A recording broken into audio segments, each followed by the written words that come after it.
Hello and welcome to Spy Hard's podcast. I'm Agent Scott. And I'm Cam the Provocateur. Boris, I'm on the phone.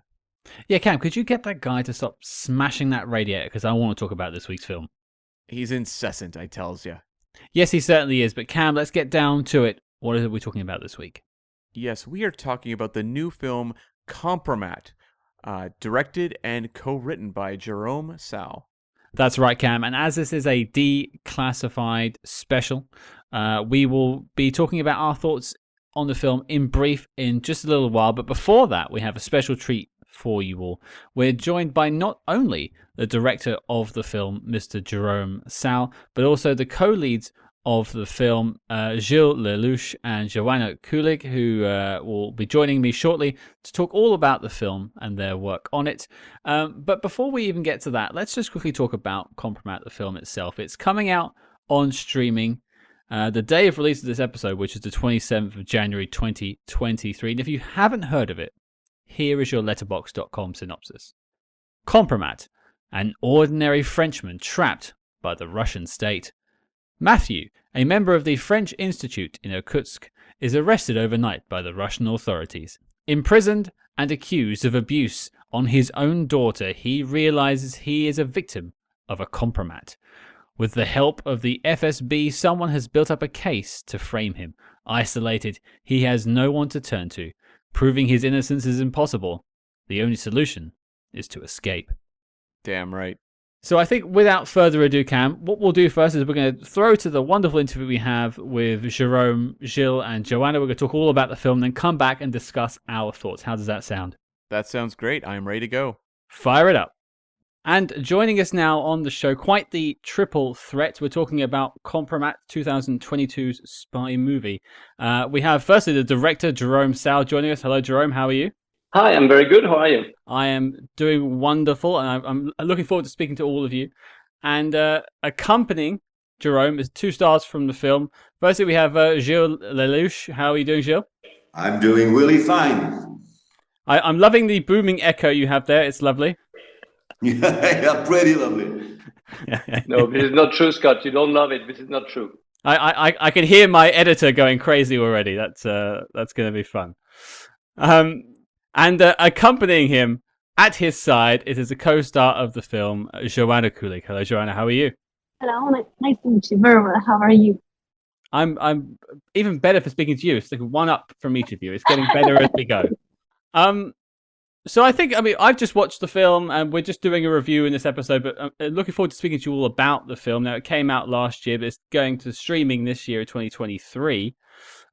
The first question I have for everyone, and we'll probably start with Jérôme and work our way through everyone, is what sort of drew you into wanting to tell this story?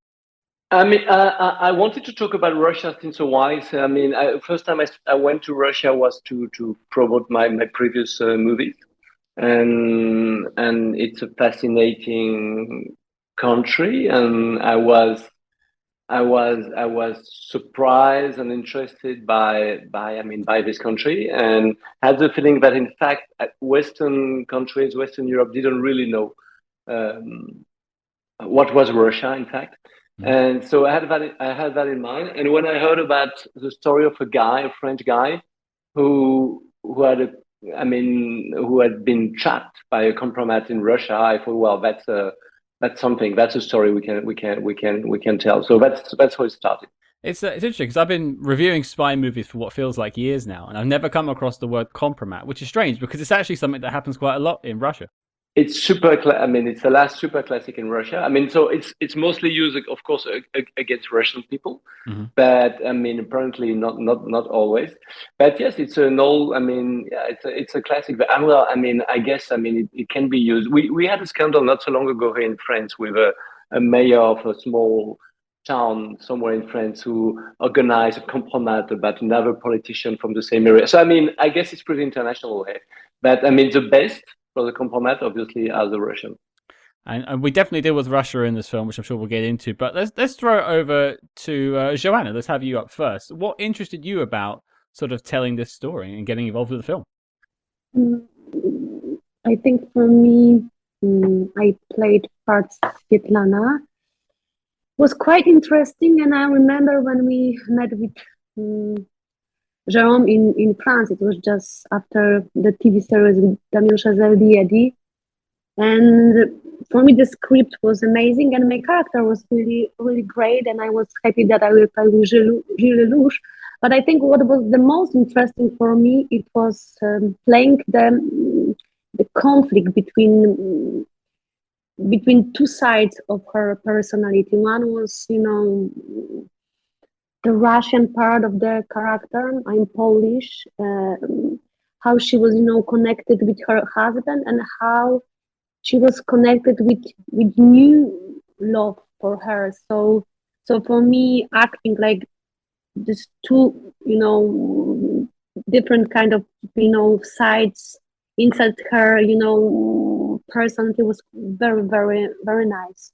I mean, it's the Svetlana character is definitely an interesting one because there's a duality to her. She's got this husband, and she is still, looking after her husband after going through the wars, and she's being a stand-up woman to him, I should say. But also, this love has burst out of her life, and she's felt like a flourish that she's not felt before. That's what I got from it, at least.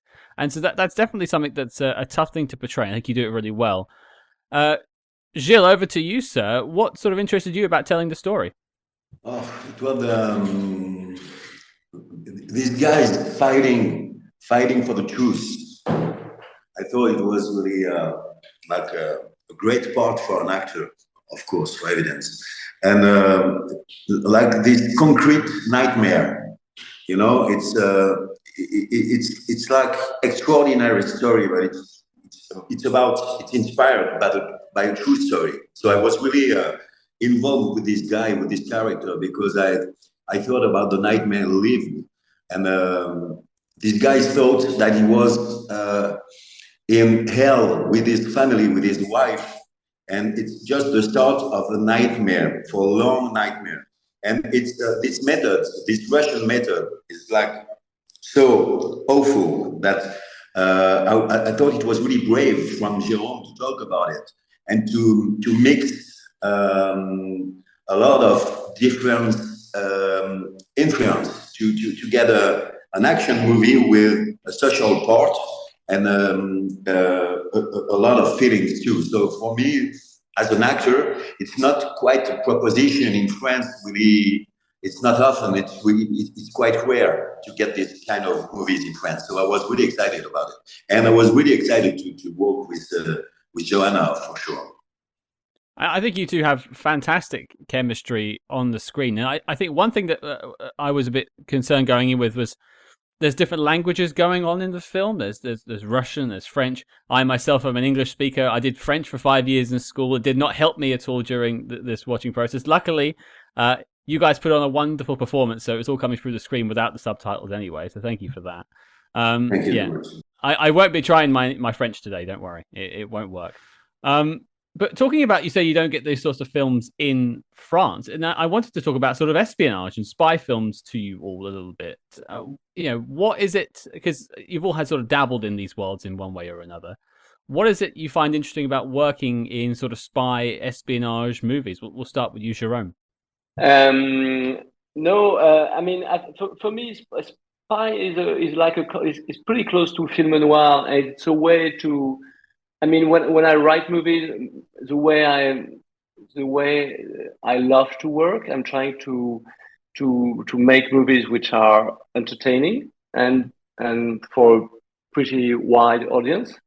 And of course, I mean, thrillers are absolutely perfect for that. It's a great experience for me as a spectator. It's a great experience in a movie theater, but it's also a way to have both to be thrilling, to be entertaining, but also to talk about the world where we live in. That's exactly the feeling I had, when you asked me about why did you tell this story? Why? I mean, what was your motivation? It's really about that. It's having something which is entertaining, thrilling, a lot of tension, not action, but a lot of tension, and talking about the world, the way it goes, actually, and that's pretty cool. And thriller gives you this opportunity. Absolutely. I mean, it's kept us in business for years now, so we love talking about it. Joanna, over to you. I mean, spy movies, espionage. What do you find interesting about this sort of subject material? yeah, I never played with the movie like that, so it was quite interesting to play with this kind of movie. But what was interesting for me too, which I would like to maybe just to change subject, because you spoke about this about languages, Sure. which is quite interesting. Like we communicated with the director and with Gilles in English, and we played in French. So I think this chemistry and this kind of, like this spy movie was like, we really have our own different language for acting. The French was the language of our love, but like friends on the set, we always communicate in English. So for me, I think we had this kind of double personality, all the time, like English personality, but when we acted, we have our own different language, which was quite nice and interesting for this kind of movie. It was a challenge for Gilles and Joanna for sure, because Joanna, she had to act in French. Her French is pretty good. She prefers to speak in English, but her French is pretty decent, and also in Russian. So it was a challenge, and Gilles had to speak in Russian, and I think it's pretty tough, because they have to be able to keep focusing on acting and their emotion while they had to work in a different language. So that was, I guess, that was a huge challenge for both of them. Because I was going to bring up not only language, but sort of the COVID restrictions and all that sort of funneling into the production of this film in a way. But we'll focus on the language a second, Joanna, because I think it's a very good point.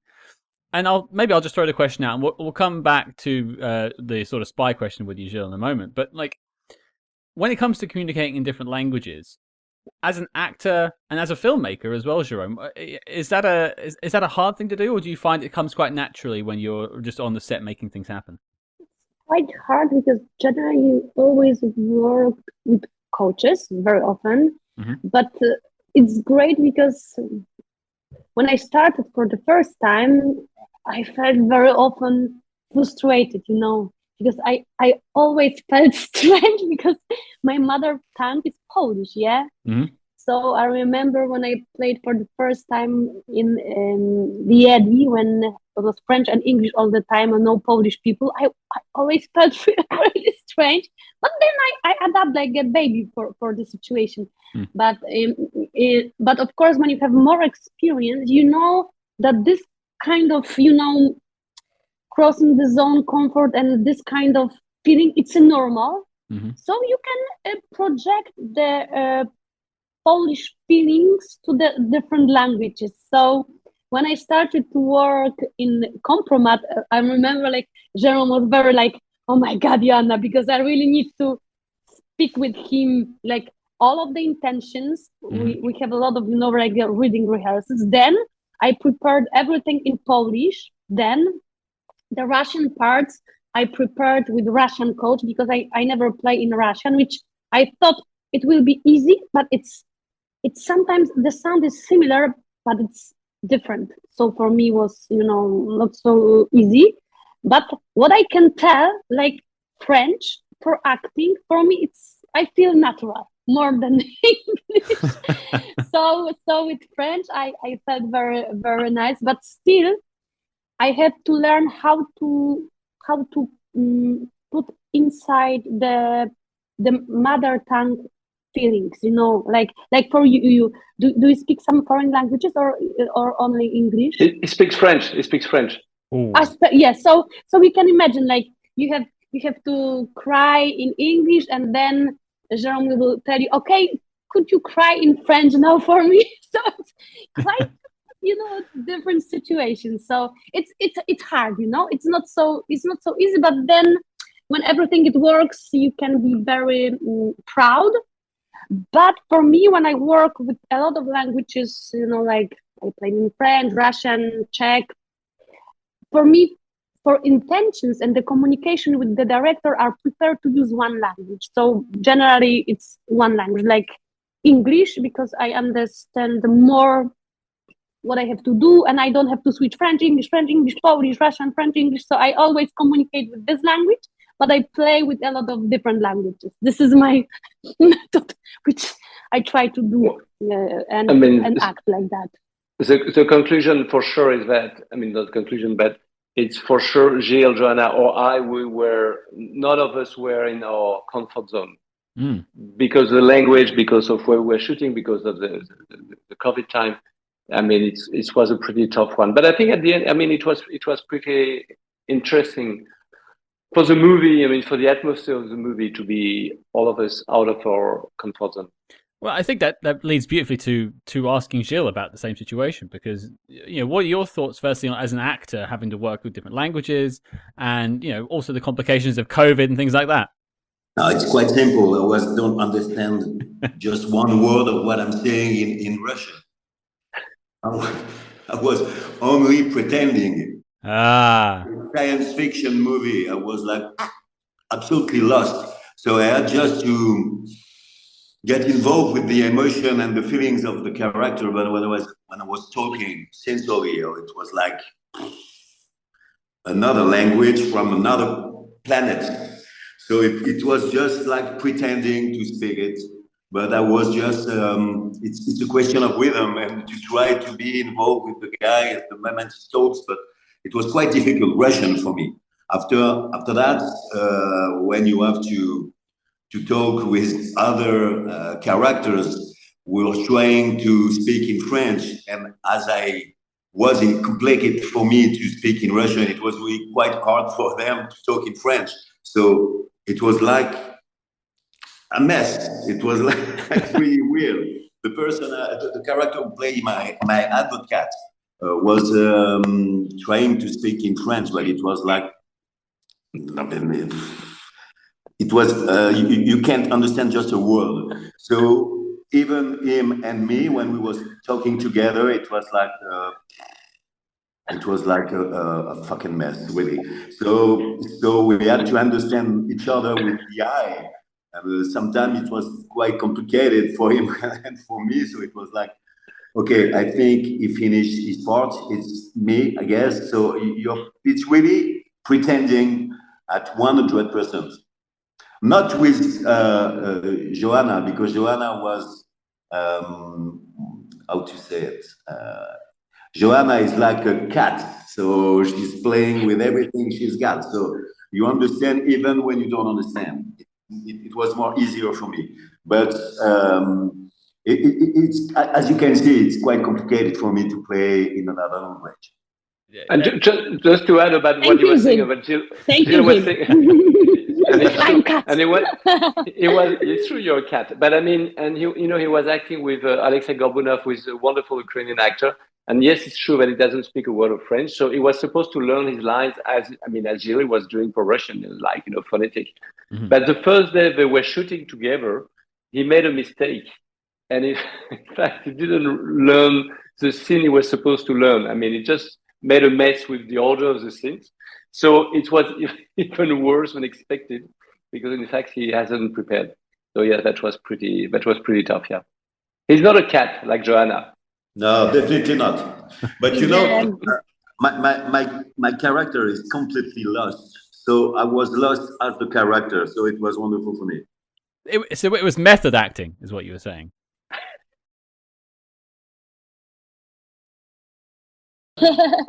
Like actor studio, Gilles. It was French method acting. French method acting. French actor studio, Well, it's also, that's why I didn't try any French today, because we already saw what me talking French would look like, because it would be the advocate character. That's how it would sound if I was trying to talk in French today. No, 5 years, no, come on. Well, let's. You mentioned the relationship between the two leads here, and I think that's an interesting thing to talk about before we sort of deal with the plot itself. How is it creating a compelling relationship between two actors, especially dealing with the constraints of COVID and not being able to spend time together on set, that sort of thing? Jérôme, obviously, you co-wrote the film as well. What is that like in creating a compelling relationship in these sorts of constraints? I never had the feeling that despite the COVID, despite the language, there's been a lack. I mean, we've been struggling about chemistry between Gilles and Joanna. Honestly, I mean, it was.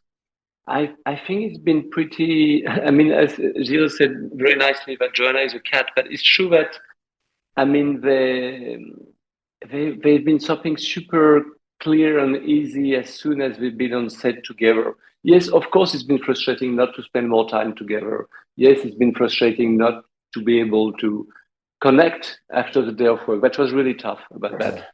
But on the other hand, first, as Gilles said, the fact that he had to feel isolated, he felt isolated, and their two characters are connected. On the other hand, I think that Joanna's character keeps a kind of mystery for Mathieu, complexity. I don't think he never totally understands who she is, and it's not only a cultural gap.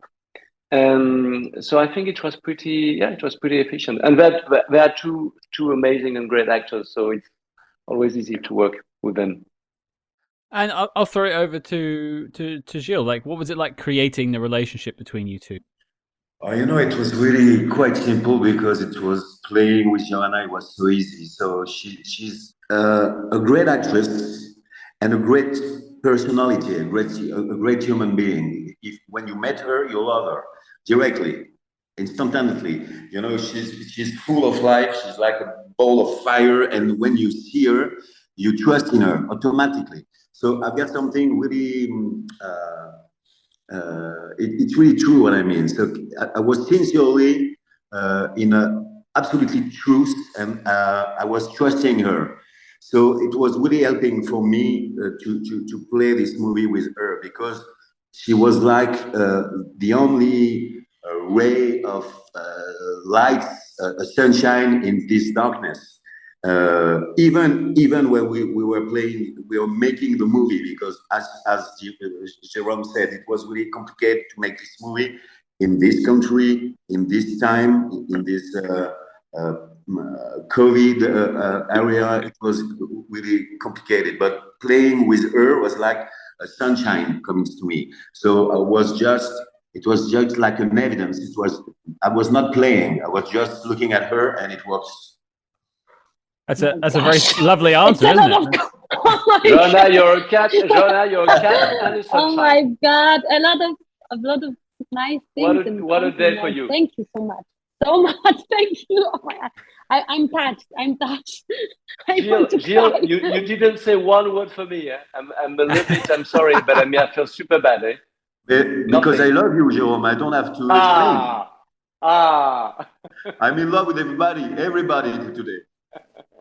It's true. You've got sometimes you play with partners, and it's not goes well. It's it's something wrong. It's like complicated, and it's not in the truth.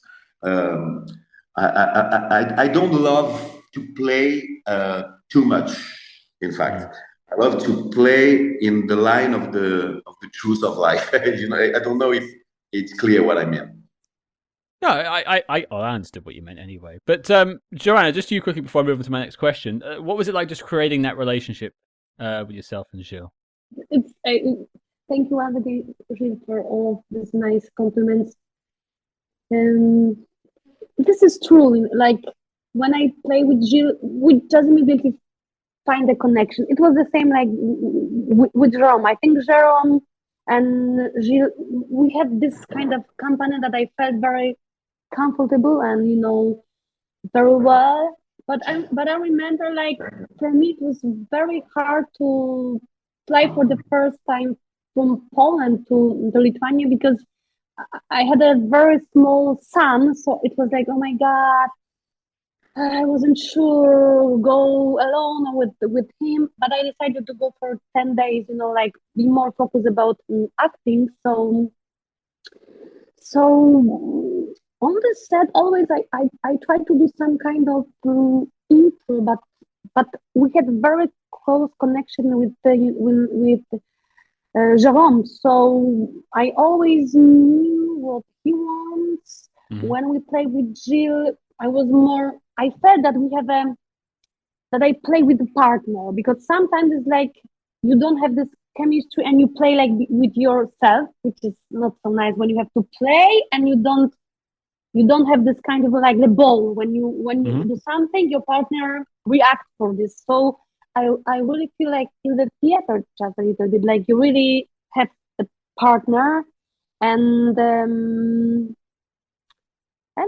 it's nice to hear like what we said about me, because I don't think like that. So maybe I have to be more optimistic about my character, about me, like Joanna Kulig. But I was super proud because when I saw for the first time, Kompromat, it's always strange. But when I saw for the first time with audience, they really read all of the intentions and our couple and our personality. So I would like to play more with this company because I felt really comfortable there, and I think we did such a nice, great movie, like very specific. But I'm very happy that we did this during the first lockdown, which wasn't. I remember when Jérôme thought that it will be done because he thought that he have a COVID. So when the director have a COVID, no way. But it was fake, information. So we finished. No, I had the COVID for a few hours. I'm the one who found the solution against the COVID. I mean, I've been positive for a few hours. I have to quit, but I come back as soon as I can. Okay, I just come back.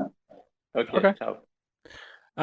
Well, as we're sort of wrapping up here, I'm getting the wave to wrap us up, which is fine. I have a couple of quick fire questions I'll fire off to you both. Hopefully, Gilles can rejoin us before we wrap up. Firstly, is just between the two of you, Jérôme and Joanna, just pick a favorite moment you have from the film. We'll start with you, Jérôme. Well, finally, my COVID test was negative after being positive. No. It's super tough to choose a moment. I mean, it's true, as you heard. I mean, it was a very special experience for many reasons. But I mean, I've been really lucky to go through this adventure with these two amazing actors and a crew I've been working on a few movies before. Who's been super loyal, super hardworking. And I mean, I think that even if it's been pretty tough, I felt surrounded by amazing people, artistically and hardworking people. And I feel lucky because of that, yeah. Excellent. Joanna, what about you? A favorite moment from the film? I really like the scene when we were dancing, during the party. I think it was a great day. We danced all. We had some people they helped us just a little with choreography, but it was something nice during this scene. And I really like in the movie the scenes in the theater, like this kind of performance. And then we met Svetlana for the first time, and we see that she's very she really likes to dance, and she's really like a bird, and this is the very, very happy moment for her because she really likes art. So I really like this moment. It's good you got to strut your stuff for a little while. I imagine you were doing it to no music whatsoever for a couple of days on set, but yeah, we tried to have the music. I hate it's I mean, it's so tough. So I mean, sound engineer are super upset, but most of the time I try to keep the music as much as possible. Yeah. Good. I mean, that's hell otherwise. And I heard this music earlier, so when I was doing the preparation for the character, and very often I was dancing, in the park, in the room. So I really this music, because he knew which kind of music he would use in the movie. So sure. I had this song earlier, so it helps me really build Svetlana character too. It's always nice to have some soundtrack or some inspiration for the character, for the vibe of the movie. We should shoot a musical. Yes. one final question before I let you guys go. I want to thank you all again for your time. We've asked this question to everyone that's been on the show over the years: directors, actors, cinematographers, everyone that's been on. So we'll start with you. Joanna. What is your favorite spy movie of all time? What's my favorite spy? I would be very, very boring by James Bond, of course. It's fine. That's fine. James Bond is a great answer. Is there any particular Bond film you like? I really like the last, with Kare Fukunaga. Yeah, No Time to Die. Good choice. Yeah. Jérôme? I mean, if I don't cheat, because I could find an idea to sound original or whatever. But I mean, if I'm totally honest, I think my first thought is about. Is it a spy movie? Yeah, in a way, it's a spy movie. It's North by Northwest. Oh, it's excellent. An excellent spy movie. It's one of my personal favorites. A classic, such a classic. But I mean, it's just one of the best movies ever. Which parallels Kompromat, wrong man in the wrong place, being chased. Look at that. Classic. I love a parallel. I'm going to assume Gilles has not joined us again, so I'm going to assume his choice is Kompromat as his favorite spy movie of all time. You understood exactly who is Gilles. It's perfect. Well, thanks, thank you, sir. Thank you, Joanna. Thank you, Gilles, wherever you are, and Jérôme. Thank you all for your time. Kompromat is a wonderful film. I had a good time watching it, and I'll be talking to all our listeners just after this. So, guys, thank you all, and I hope you all stay well. Cool. Thank you so much. We interrupt this program to bring you a special report. Calling all agents. Independent podcasting, much like the spy game, requires considerable resources. Whether it's research, equipment, hosting, or of course constructing a top secret volcano lair, we're putting out the call for your support. That's right. As you may know, we've activated the Spy Hearts Patreon, home of our ever-growing lineup of Agents in the Field episodes where we decode non-spy films from your favorite spy actors and full film commentaries with more intel than a Basil exposition briefing. Cam, what have we got in our crosshairs this month? Commentary time, and you know what? Jack Flack, he's back because we are going to be talking through 1984's Cloak and Dagger. What goes together better than spies and 80s video games? And if that sounds delicious, then become a true spy hard today and join the circus at patreon.com/spyhards. But before this message self-destructs, Cam, resume the spy jinx. Well, there you go, folks. That was our chat with Jérôme, Gilles, and Joanna. We want to thank them all for taking the time to sit down with me earlier on today to talk all about this film. From this point onwards, we're in the spoiler zone, folks. Cam and I are going to talk about this film. And speaking of Cam, I want to hear your thoughts. What did you think of Kompromat? I enjoyed this film. It's always interesting to kind of look at genre films made by other countries because on this show, we tackle a lot of British films, a lot of North American films, and you kind of get a real sense of how they approach, spy genre material. And what I really liked about this movie was it did feel different than a lot of what we cover on the show. I think Black Book is the only foreign language film we've done on Spy Hearts so far. We have several on the list, but I think so far that's it. We also had Ghost in the Shell, depending on if you listen to the dub or the original. Oh, yeah, great point, yeah. So hopefully we have more of those even in this year of 2023. But this one, it has a really, I think, decent Hitchcock vibe of a wrong man situation. And it deals with it seriously. Like, I like that there's a real element of tension in the first half of this movie where it's often scary what the protagonist is going through, being thrown in prison, and he's being accused of sex crimes and pedophilia. And the way he's trying to mask that in the prison introduces a lot of tension into the film. I found once it turned into more or less kind of The Fugitive, racing around Russia, it kind of began to lose its tension for me towards the end, even though I think there's a lot of bits and pieces that really worked. Like, this is a movie that I think a lot of people who are going to catch it on streaming are going to enjoy watching it. Spy fans are going to sit down, watch it, and totally be into its vibe and what it's doing. I don't know that it's one that's going to stick with them for the long term, but I do think it has enough to recommend it. I'm not sure I quite agree on your last point. I think there's some actual things that I'm going to remember from this film for quite a while. I think I agree with you overall. I think there's definitely a lack of pace on the back half of the film.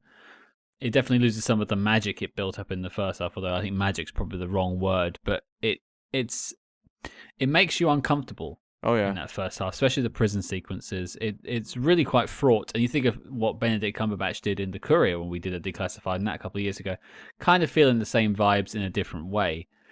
But I think like one of the things that I'll remember is the relationship between both Gilles and Joanna's characters of Matthew and Svetlana. I think that was a really wonderful and touching relationship they built in that very small window, with minimal interaction between them, really. Mm-hmm. I think that will stay with me for quite some time. I think that was quite well done. And it's interesting that you mention sort of that Hitchcockian theme of this film, because when I spoke to Jérôme earlier on today, he called out North by Northwest as his favorite spy film.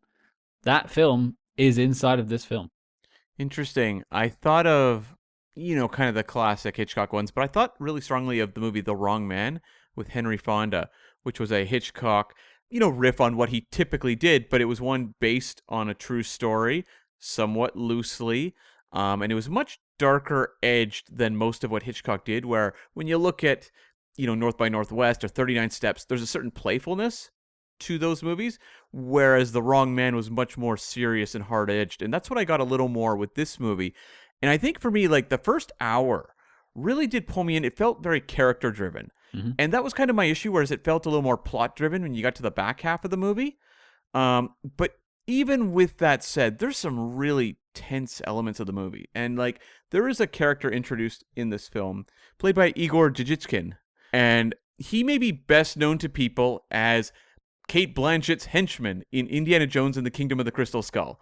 He's shown up in a few Hollywood films, but that movie's probably his most memorable one. He gets eaten by CG ants at a certain point in the film after a fist fight with Harrison Ford. That's him, right? Okay. He's kind of like in this film, like the Russian Stephen Lang or something like that showing up, and he plays this hunter character. And I was consistently interested whenever his character was on screen. He comes across as very smart and a formidable threat. So, like, as the movie kind of tips into more genre conventions in the back half, there's some definite Bourne Identity stuff going on. When, the two leads are on the run, it feels kind of that stripped down Bourne feel. But whenever his character was tracking them, I felt like these kind of gooses of danger kicking back into the movie. So even though that back half did frustrate me at times, it was bits like that really kept me going. There's definitely like an interesting story that's being told here. And of course, as you sort of alluded to, this was based loosely on real events. But like one thing I wanted to sort of bring up is just the concept of a kompromat. Yes. It's not a phrase I'd ever heard, but it turns out it is quite a common activity, at least in Russia, but it is used in other countries. And I've seen it before, just not really referred to it that way. But it's a very interesting sort of place to be in as a person, and seeing it from their perspective, trying to get out of it, because it really could ruin his life. And I think with a couple of different turns, this guy's life could have been ended. Oh yeah. Not just like literally ended, like end of life. Yeah. Because yes, like the way they set up, him being sent to prison, and that's the first half of the movie was really interesting, I thought, where you have this very like cultured Frenchman who's gone to Russia to kind of open them up to French arts. Mm-hmm. And we see, him putting on a play, a very like homoerotic ballet play that a lot of the Russian audience does not respond to well. I thought it was an interesting choice for your first unveiling of an act in Russia, but props to you there, Matthew. He was a bit headstrong with that choice, I think, a little bit there. It was bold. It was a choice. A choice, indeed. But the way that kind of dovetails into his meeting with Svetlana, played by Joanna Kulig, the co-star of the movie, I liked that it was a romance that was like very like aloof. It was two people who couldn't quite connect, and that continued on through the majority of the film. And it felt very different than what we typically see, especially with some of the old ones where they're in love after about 5 minutes. I like that this one, it was this like, almost you had a sense that when she was helping him, it was almost like kind of feeling sorry for him. And like the idea of kind of this very intimate connection doesn't really kick in until a bit later in the film.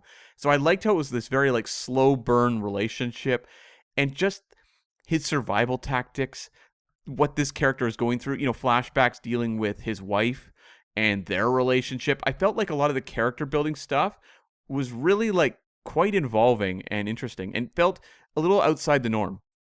Yeah, it's not something I think I've really experienced, the Kompromat itself, but also just this sort of story I think we've ever dealt with it. I've recently been watching Slow Horses, the Apple TV show based on the Nick Herron book, and the first season takes a few bits out of this, so I felt like I was on some sort of familiar ground, but there's the Kompromat itself is not part of that show, so that was all new. But I know what you mean about that first half and that sort of whiplash into the second half, but I think some of the more fun and interesting things were explored in the first half that are definitely left behind. Interested seeing him like adapt to becoming a spy when he was like having to live in the house and stuff, and he had to like sneak around, had to learn spycraft, tradecraft basically on the fly. And that was quite cool because there was like this message and this sort of a suggestion that he was a spy. Matthew was accused by the Russian FSB of being a spy, although that's not. I don't ever believe that is the case. But then he actually becomes a spy anyway. So they've almost created a monster. Yeah, it is that Cary Grant on the run and having to figure it out and stay ahead of these people.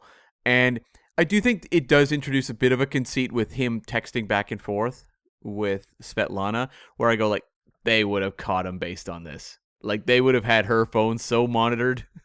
But yeah, I mean, the whole there's a bit of a frustrating scene where you're watching the back and forth of Svetlana being interrogated, whilst Matthew's character is like writing a text out to her, and he like goes to send it and then doesn't send it. It's almost like a rom-com for 1 second, just with very, very bad consequences. That got maybe a teeny bit of an eye roll from me. But again, it's not something I've really ever seen. And I think that the depth is something I really enjoyed in this film, of not only Matthew's character, but also Svetlana. Her character she's married. She has a husband who is a survivor of a war. He's got some mental and physical issues because of his time at war, and he's still struggling with that. And therefore, their relationship is somewhat on the rocks. So she's not particularly happy at home, but she's still trying to be true to her husband. So she's at all times fighting this like desire to be in a relationship. And you see her. You mentioned the nightclub scene. She's out dancing and you see like the sort of fun come through. But she even says like, "I never smile." She's always hiding it. She's always obscuring her motivation because she doesn't really want to give too much away. And I think that was just quite an interesting thing to explore because she felt passion for the first time in that sort of dance hall, but she wasn't ever allowed to show it. I actually thought her relationship with her husband, played by Daniil Vorobyov, was one of the highlights of the film.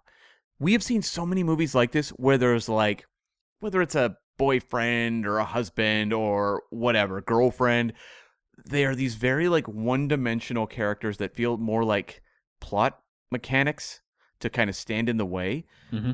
I was genuinely involved in this relationship, and I found it so interesting the way that like they set him up as like kind of what you would expect. Oh, he's playing video games all the time, like he's kind of abusive. And then you get more of an understanding of the psychology of the relationship and the power dynamics. And it's like, it really, I think, it was trying to say something and involve you in sort of the emotional journey of both of these characters in a way you don't normally see when we're tackling more conventional North American films. No, and I was reminded of a film we tackled last year, which is The Eye of the Needle. Yeah. Where we had someone who'd been to war, more or less, and lost a limb, and he was then reliant on his wife, and he became very bitter. And I think this version in A Kompromat was just done better. I could understand where he was coming from most of the time, especially by the end. Like the movie is all about really Matthew Rosel's escape, right, from forces. So like that's your primary protagonist. But it's always a good thing, and I say this all the time, when you underwrite some of your characters, it doesn't make your movie better. And this was a case where you could have easily underwritten the husband character, and they didn't. They actually took the time to develop him and to give us an understanding as to where he's coming from. And I think that really does just boost the movie up a little bit. I was genuinely kind of like emotionally impacted by the ending of the film and what happens to him. And even like, you know, his father, played by Michael Gore, a Spy Hard's MVP, who has shown up in Bridge of Spies, and also Die Another Day. So that's always great. And also, a film we mentioned earlier, Courier. That's right, The Courier. Yeah. So like, it was awesome seeing the dynamic between the two of them, and it almost sold me on Michael Gore's change of heart at the end of the movie. Almost.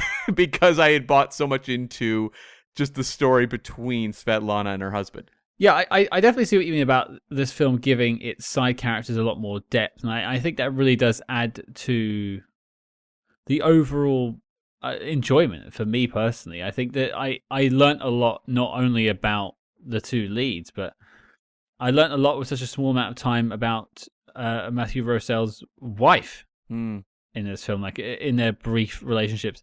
A lot about there's like a mayor or something that's offended by the arts performance, the ballet performance that he's shown, and you learn a ton about him just by watching his reaction to it, basically.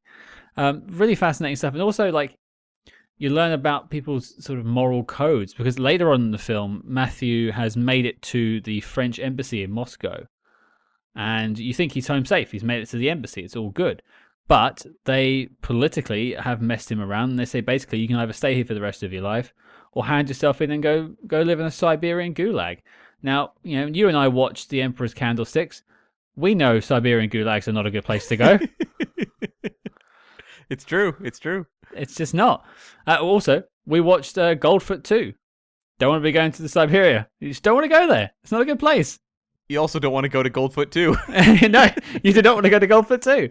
Yeah, both very, very, very bad places. I wanted to just sort of briefly touch on the sort of claustrophobic feel they managed to create, and that sort of isolation. At least I felt personally for Matthew's character. You know, very early on, he seems to have it all. Like, he's turning to work. He's got all his friends there. He's got a life, a daughter, a wife. It's gone within the first 20 minutes of the film. And then he spends these large periods of time by himself. And you know, one thing I learned through doing my research for this and for the interviews is this was all shot during the first lockdown. Okay. So he was basically, all of the actors and the crew were all isolated anyway. They all had to go directly to their rooms. They couldn't hang out in between days or at weekends. So like, I imagine a lot of that isolation went into the performance, because really he only had time to sit with himself. Yeah, I thought Gilles Lelouch's performance was very strong when it was those scenes where he was watching his life crumble before his eyes. Like, you could really buy into the disbelief and the horror, and just like, because he's told that his wife has testified against him, and just the complete, just like bowled over shock that he goes through, followed by just the trauma of going through the prison system in Russia and having to hide what his, alleged crimes are from other inmates for fear of being killed. I thought he really did a fantastic job getting that across in a way where you could be very sympathetic to him, but also understand yourself as you're watching it, exactly what he's going through moment to moment. You think it might not be so bad, but like, put yourself in that position for a second. Your whole life is uprooted and you end up in a prison cell within the space of a day. Yeah. You would not know what to do. You would just be flummoxed by the whole thing. And you can't just sort of, oh, I'm innocent. Well, of course you are. Everyone who says that is in jail says they're innocent. Yeah. And you can't reason out. And to hear like your wife has betrayed you and then being chucked in that sort of cell by himself, it really is sort of a dehumanizing experience. And I think Gilles Lelouch is fantastic in that sense of bringing that out of the character. And I felt like a sadness I hadn't felt watching a film in a while. Like I felt I was genuinely moved at times seeing him react to his life fall apart, because at some point, eventually he's released from prison and he's on tag at home, and for a moment he's just resigned. Yeah. What more could you do? And there's like moments when he's on the run later in the movie where it's just like him huddled up on the ground with like kind of like mournful music playing, and I'm just like, this poor guy, this poor guy. What's he got left in him? Like, what can he do? And it, like, you know, at the end of the film, there's a sequence in a swamp. And what I liked was that many, you know, genre films or spy films end in like a big way, you know, whether it's a firefight or a huge fist fight or something like that in kind of spectacular circumstances. You know, think of Quantum of Solace with the exploding hotel kind of stuff. Mm-hmm. And what I really liked was it was two dudes just trying to walk very slowly through mud. It's just like kind of representative of his entire journey, this very slow trudge to freedom and constantly impacted by the environment he's working in. And I don't know that I quite bought him defeating this hulking tracker dude in a fight, but you know what? I feel like the movie had mostly earned it at that point. If Roger Moore in A View to a Kill can take out all those people, I think the very fit Gilles Lellouche can take him on. Okay, fair enough. I was actually often thinking myself while watching this of another French film called Anything for Her that I saw at a film fest many years ago. And I think it was like Vincent Lindon was the star of that movie, I think. And it was about a guy whose wife was wrongfully imprisoned and he helps her escape. It was remade some years later as, I think it was like The Next 12 Days or something like that with Russell Crowe. It was not a box office hit. Elizabeth Banks actually played his wife in that film. And I remember going to see that movie without realizing it was a remake and being baffled as to, like, why do I recognize this so strongly? The whole time I'm watching Gilles Lellouche in this movie, I kept thinking, like, if this movie had been remade a handful of years ago, Liam Neeson would have played that role. Like, there's a similar quality they both have. It's like they're both, you know, attractive, very formidable guys in decent shape, but at the same time, there's a vulnerability they both have that really works in material like this. Absolutely. I mean, I wrote down in my notes, funnily enough, at least Matthew is a better parent than Brian Mills. True. Like, he's going to war, I think, for this one. And he's not trying to poison his daughter, so... Not yet. Well, that's later. That's later. That's the sequel. Kompromat Yeah. Yeah, it's interesting because I said this sort of briefly in the interview earlier, but I didn't know much about this film going into it, and I didn't know much about its leads, so I was like, this is a brand new experience for me. And even with foreign language films, I find them sometimes a bit hard to deal with subtitles and things like that. This one just brought me in. I think it was just very well staged in that sense. And I think one thing we haven't touched on, but we did speak about in the interview, is the language barriers. Mm-hmm.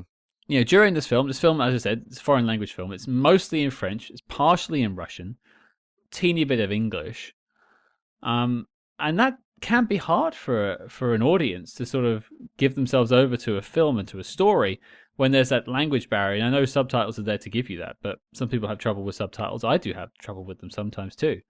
But sometimes it just works, and I think in this film, the story is successfully told in the way that I can, even if I miss a line in the subtitles, the acting is giving me the emotion that I need to understand the scene. Yeah, and there's a real theme of like a struggle to communicate, because not just between, you know, the two leads and their romantic, or their burgeoning romantic relationship, but also with him going through the bureaucracy of being accused of a crime and talking to a lawyer who can't communicate with him very well, and just how that kind of builds with this frustration, and the burden on the lead character is pretty mighty by the end of the film. Pretty mighty, and yet he overcomes it with the help of some amphetamines. Yeah, no kidding. Yeah, I kind of wanted to see Chems. Oh, was it chems? It's chems.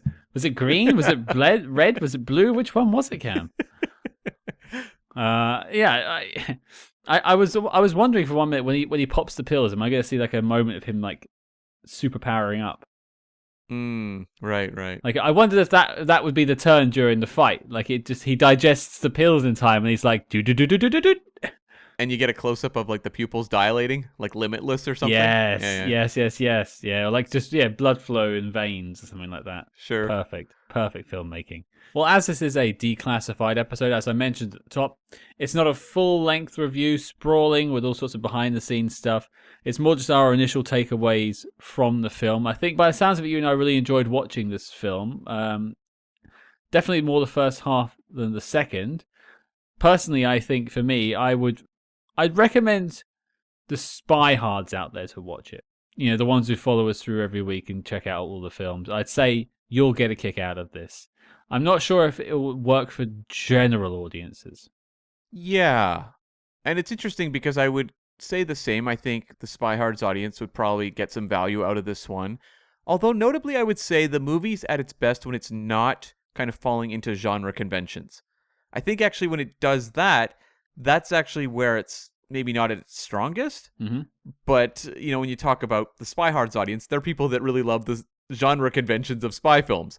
So kind of an odd recommend, but I do think it's worth checking out for sure. And of course, you can find a link in the show notes below for more information as to how you can get a hold of the film. I think for me, I had an interesting time with the film. I think it was great to sit down with the co-writer and the cast to talk about the film. I really enjoyed that. And I mean, for me, I think one of my favorite performances in the film is actually Joanna Kulig's Svetlana. I think very understated. I mean, they do get a Titanic-style sex scene, which is which is interesting. Definitely a choice. That's in my notes as well. Yeah. And she was incredible in the movie Cold War from a handful of years ago, and I recommend people check that out as well. Not spy-themed, but great movie. You'd think it is with the title, wouldn't you? You would think so, yes, but you'd be wrong. We've made that mistake before. We're looking at you, Trenchcoat. But an interesting film, definitely. And let us know if you check it out and let us know what you think. But Cam, over to you. What are we talking about next week? Very similar type of movie, Scott. Very similar. The second Matt Helm adventure, Murderer's Row. That's right. We're going to hang out with Dean Martin once again and go on a wacky adventure that I'm sure will be entertaining. I can't wait to jump back into the bed, slide down into the bubble bath, and find out what Matt Helm's been up to. That's right. Hopefully it's back in the year 1966. May we never leave it. There you go, folks. Your mission, should you choose to accept it, is to join us next week as we tackle 1966's Murderer's Row. If you liked what you heard on this episode, please consider leaving us a 5-star review wherever you get your podcasts. And of course, if you don't already, please follow us discreetly, of course, on social media at SpyHards. That's SPYHARDS on Facebook, Twitter, and Instagram. But until next week, listeners, nous vous verrons parmi l'ombre.